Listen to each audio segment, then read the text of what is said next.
వదినమ్మా ఏం చేస్తున్నారు? ఈరోజు నాటుకోడి జొన్న రొట్టె.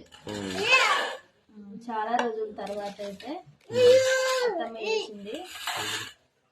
చాలా బాగుంటాయి. ఇంకో అందరం అయితే తిందామని కూర్చున్నాం. ఇక్కడ కన్నయ్య, నేను, మామయ్య, అత్తమ్మ అందరం అయితే టేస్ట్ అయితే చెప్తాం మరి ఎట్లుందనేది.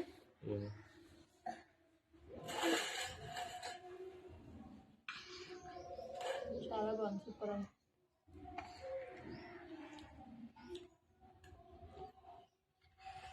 కారం కారం బాగుంది. ఎందుకంటే నాటుకోడి కూరలో ఎప్పుడైనా కొంచెం కారం ఎక్కువ ఉంటేనే టేస్ట్ అనేది బాగుంటుంది.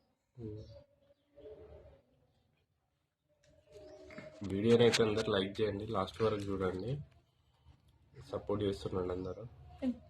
తిన్నానా? ఎట్టుంది ఎట్టున్నానా?